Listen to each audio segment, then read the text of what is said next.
The purpose of this video is to show you how to use virtual backgrounds on Zoom, also known as green screen or background features.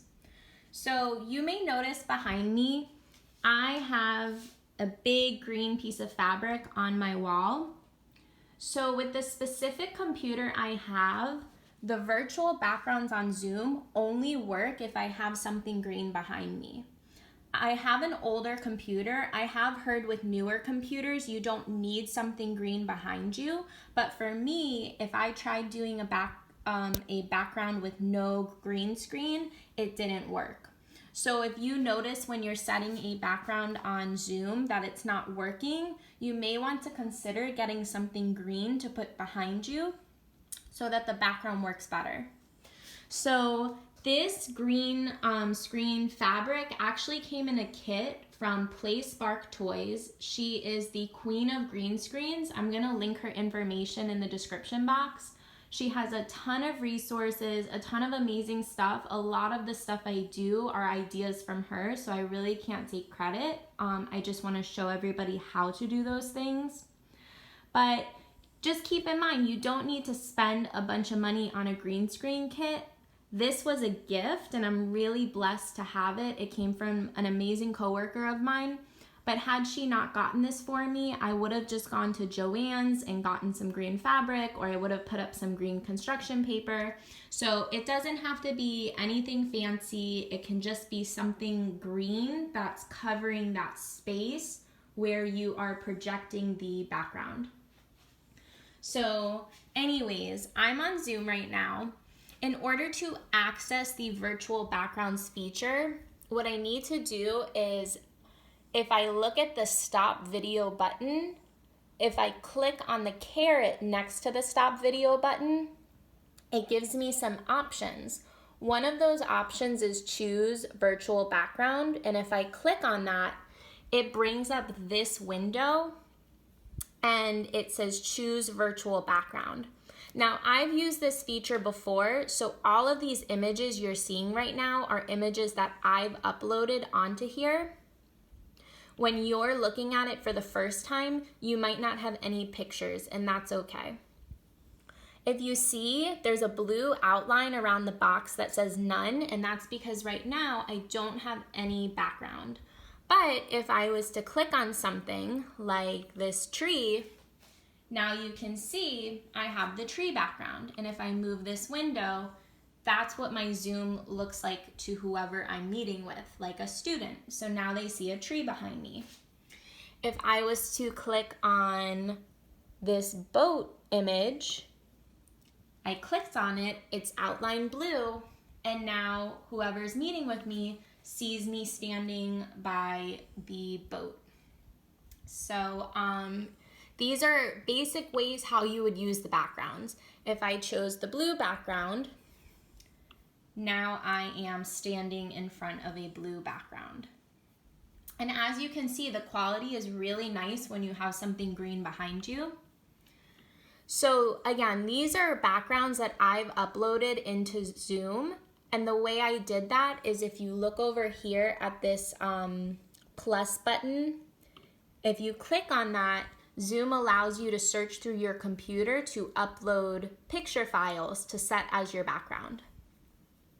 Something else I want to point out really quickly is when you are using a background, when you click on that background, you might get a message that says manually pick the color of the background if the detected color is not accurate. So you'll see in this tiny, tiny box, it's green because when I set my background,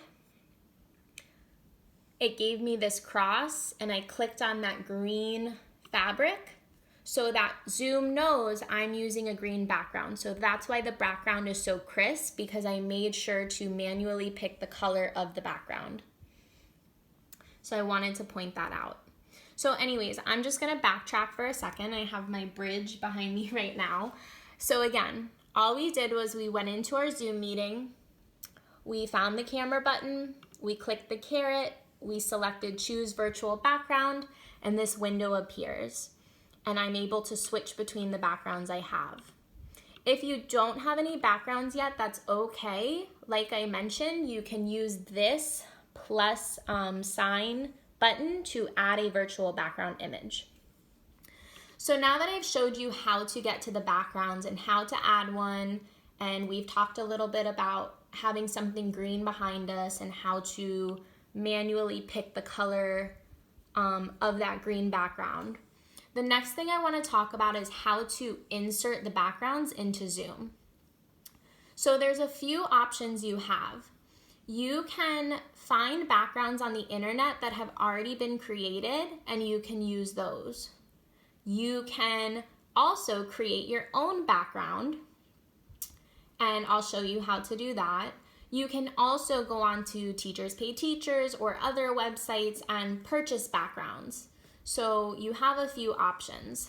The first option I want to discuss is finding backgrounds for free on the internet, because we all love free things.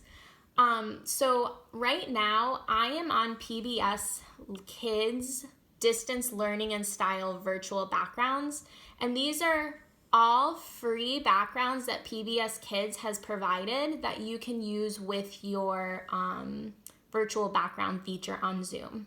So as you can see, there's tons and tons and tons of them.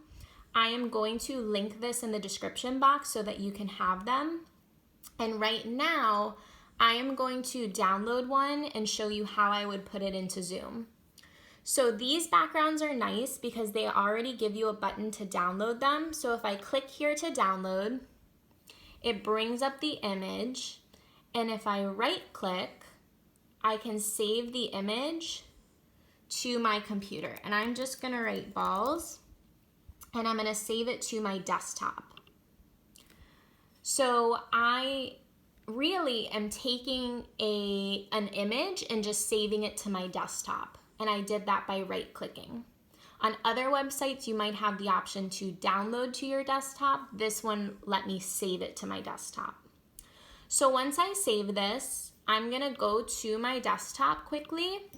And if you look right here, you'll see that image we saved. So now what I can do is I can open my Zoom meeting. I can go to that caret and click on Choose Virtual Background. And now if I click the plus sign, I'm gonna go to my desktop, and there's our image that we labeled balls. So if I click on it and hit open, it uploaded that balls image behind us. And if I scroll down, that image is now a part of my library. And what is so great about Zoom is once you upload an image, it saves it. So these are all backgrounds that I've uploaded at other times. So that was how you could take an image from the internet and add it as your background.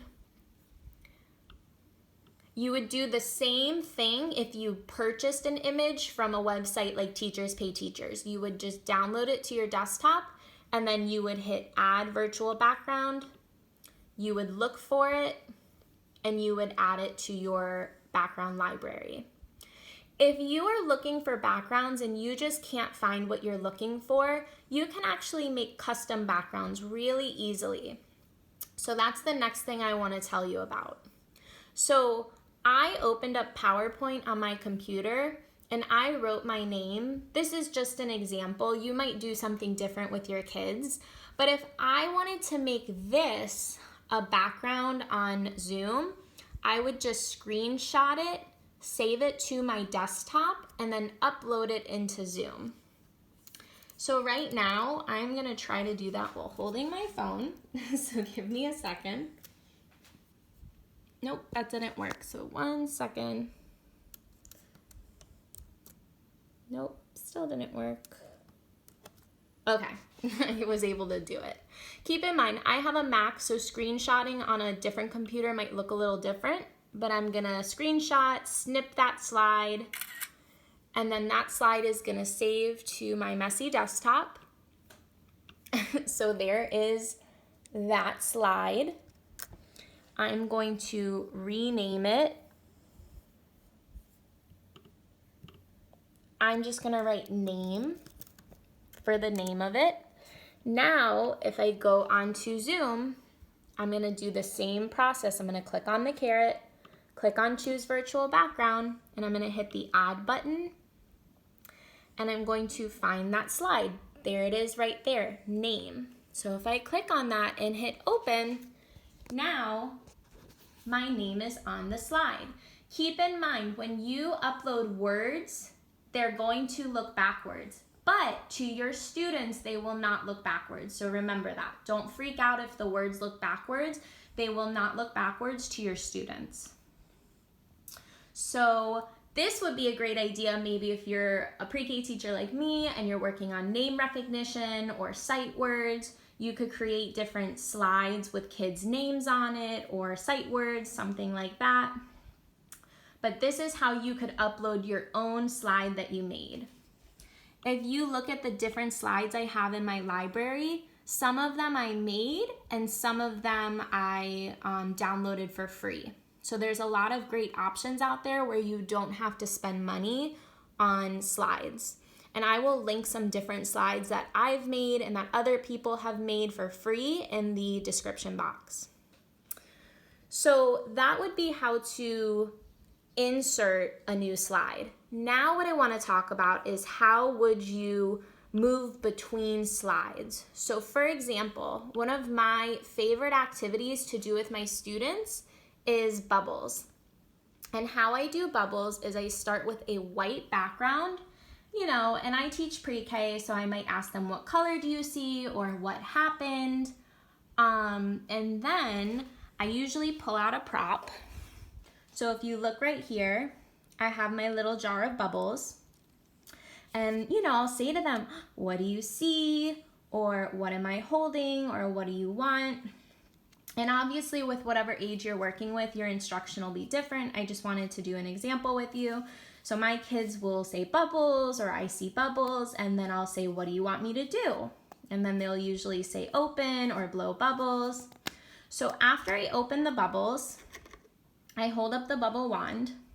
And keep in mind, if I hold the bubble wand in the background, it might fade into the background. So any props that you're gonna hold up, I recommend you hold them in front of your body. So I always hold the bubbles in front of my body so that the kids can see the prop.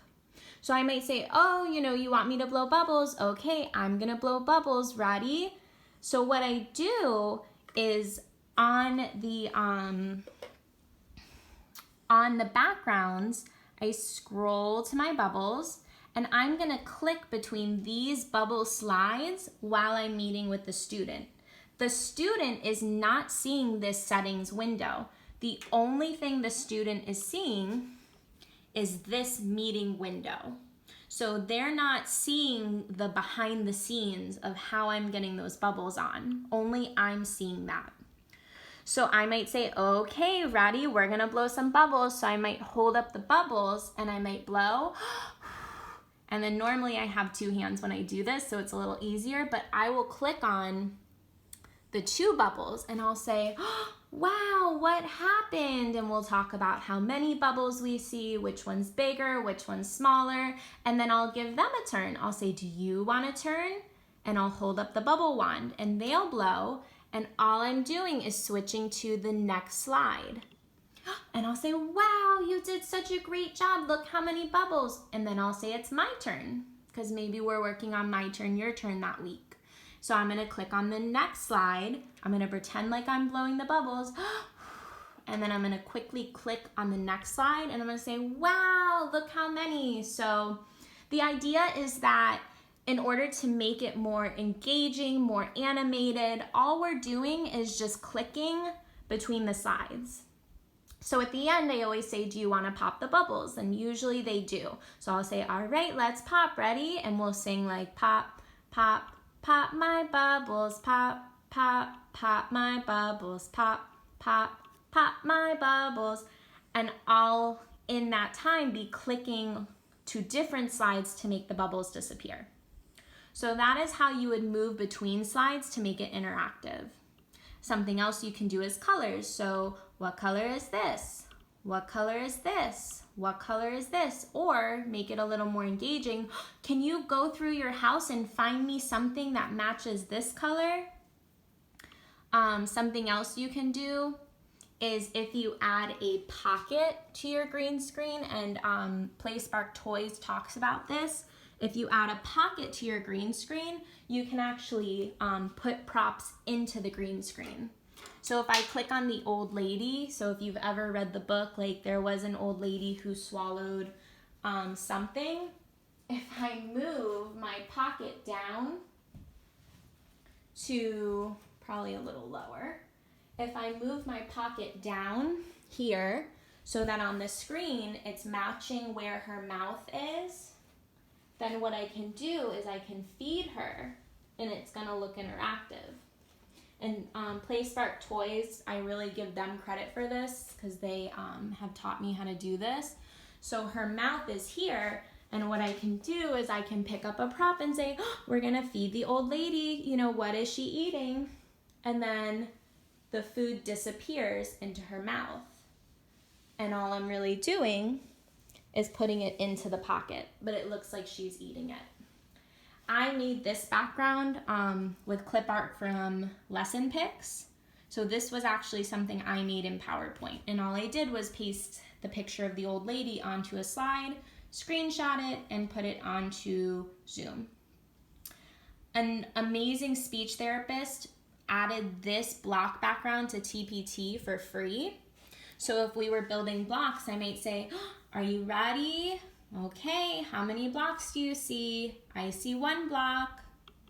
How many blocks do you see? I see 2 blocks. All right, look. How many now? 3, 4, 5. They all fell down. And remember, the student's not seeing this part. They're seeing this. So they're seeing those blocks on the ground. And I could say, let's try again. Ready? 1, 2, and so on and so forth. So again, it's just the idea of clicking between things to make it more animated, to make it move. I do colors, counting, prepositions. There are tons of things you can do with this, but I just wanted to give you an overview of how to use the backgrounds on Zoom. If you have any questions at all, please drop a comment in the box below, and I'm more than happy to answer it. I really hope this video was helpful.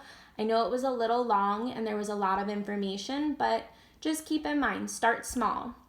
If you need to just start with one background that doesn't move, that's okay. If you need to start with a background that somebody else made and you're not ready to make your own, that's okay. Distance learning is not an individual race. Like, we're all in this together, and just take it at your own pace. So again, wishing you all the best. I hope this was helpful.